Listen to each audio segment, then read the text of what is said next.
It's the man they call Dave from the Working Fans podcast, and we are here with Outcast Wrestling Revolution for Flowers Given, and I got Danny Orion. Welcome to the show, my man. Thank you. Thank you. Great. Welcome to the show. How was it for you?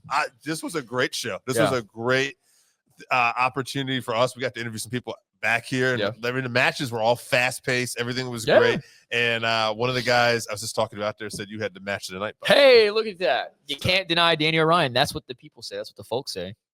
Allegedly. Now, how long have you been at wrestling now at this point? Woo, buddy.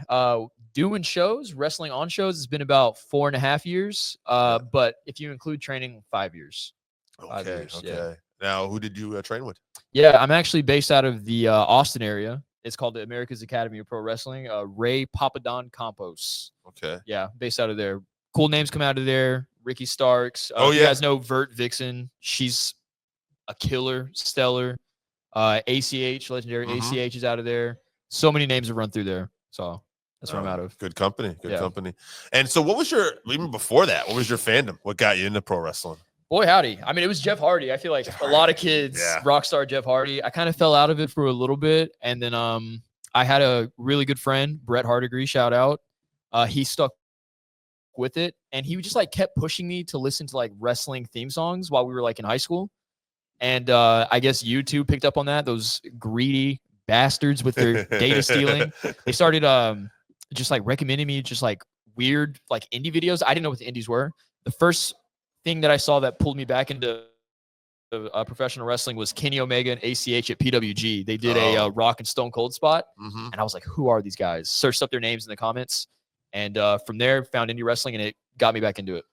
Oh, man, that's awesome. That's a good time. Yeah. Now, so you've been at this 4 years, 5 count training. One thing we always like to ask too, what is some of the best advice you got so far in wrestling? Oh man, keep the faith and stay the course.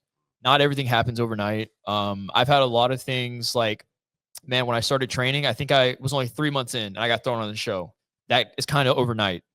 But then wanting to get like valuable spots, at least in my head, valuable spots, man, it's taken a while and it took a lot of hard work, but I kept the faith. Trusted in my trainers, trusted in myself, and feel like I'm finally making some headway. Yeah. So, now, I'm doing the math in my head, too. Now, 5 years you were training. Was that during the pandemic? Yeah. I had actually I had moved from West Texas to Austin. Got some advice to go that area to go get some, like, quality training. And, unfortunately, COVID hit right after I moved. But I had already scheduled time to go. I had actually met with AAPW right before COVID hit, and I was still keeping up with them on social media. And I saw that they were still doing like masked and distant shows, and I was like, maybe there's a chance. Okay. And there was a chance. Yeah. And here I am. And also keep the faith, right? Keep the faith, yeah. Now, what are some of the other companies you work for? Oh, buddy. Geez Louise. Let's see. In Texas alone, New Texas Pro Wrestling, I'd say they're probably the biggest ones in Texas. Inspire Pro, they're right there, neck and neck with New Texas. Ooh, buddy. TWC, Texas Wrestling Cartel, based out of Corpus Christi. Goodness me. I'm going to piss so many people off back home in Texas. I've worked almost everywhere. VIP Wrestling in Dallas. Okay. Gone to the West Coast Pro, done Pride Style out of Las Vegas. Jeez Louise, man. How many times have you been to the Northeast now then?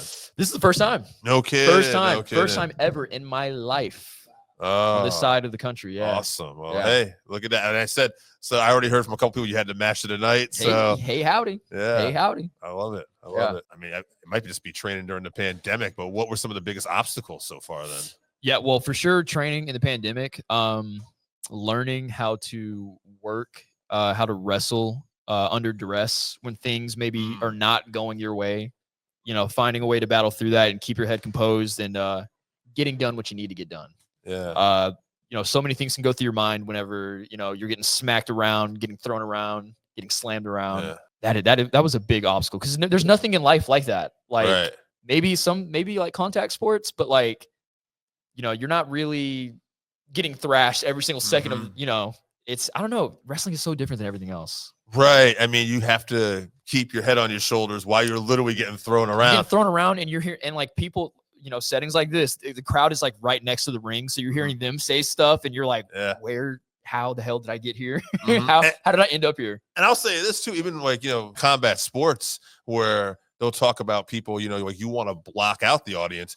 you have to keep your head, but engage the audience. Yes. Well, for me personally, I love hearing a crowd make any type of reaction. That's kind of what gets me going. That's kind of my whole motif. So if I do something where they boo me, I'm hearing something and I'm gonna go even harder.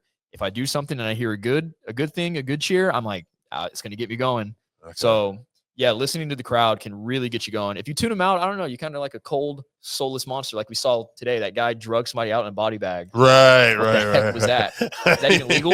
I don't think so. Nowhere but pro wrestling. In the pro wrestling need the world. authorities and parental advisory. That's what we need.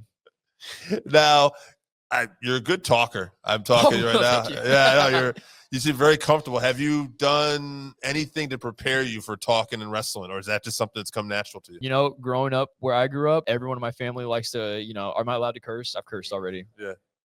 Everyone in my family likes to shit talk. Yeah. Being competitive, I was always the smallest, the shortest, the skinniest, the slowest. So like, kind of got to talk some shit to, hype myself up. And then, Xbox Live and PlayStation parties, they kind of gear you up for that. So that's all you need to know. That's it. That's it for real. Joe, you got any questions you want to ask before you? Biggest inspirations in the business, or have you already hit goals yet? We'll ask both those. Yeah. Okay. Cool. Oh, dude, inspiration for sure. When I had just found what indie wrestling was, I was really getting into New Japan Pro Wrestling, and they were holding a G1 event in America, 2019. They came to Dallas, and I was keeping up with New Japan, but I didn't have a subscription, so I didn't really know what was going on and all the the beats. The match that drew me in and told me it spoke to me of like, dude, I need to get into training and I need to get in the ring. It was Will Ospreay versus Lance Archer. Oh, the match was that match is so beautiful. I love that match. And so that's what really inspired me to really get into it. Goals for sure is to be the best in the world, nonstop. Like I don't care who's in front of me. I don't care who you think is better than me. I will be better than them. My first goal when I was starting out in Texas was to be the best in Texas. I think I'm doing that right now. Hence why I'm here. Yeah. And next is taking over the whole world. All right. Love it. Now, is there anything you got coming up you want to promote and social media? Yeah. Geez, Louise. I'm going to be very unprofessional, and I'm going to look at my cellular phone. There you go. For my schedule. Let's see. Boy, howdy. Some would argue that's more professional. I think I'm in Florida next week. Yeah, we're gonna get the actual. Hey, so I did miss out on a company, Prestige Wrestling. I did wrestle for them up in Oregon. They are awesome. Hopefully I will be going back there soon. But I do have a Tennessee. Someone is getting murdered out here. My goodness. Yeah. I am going to TWE for a tournament. What is that? July 19th. Then I have West Coast Pro, July 26th. And then I have New Texas, July 27th. All right. So you're bouncing all over the place. Oh, yeah. I love it. Can't stop, won't stop. Can't deny it even. We'll say it one more time. Match of the night. Thank you for doing the show. Thank you kindly. Appreciate your time, man. Thank you. Air shake.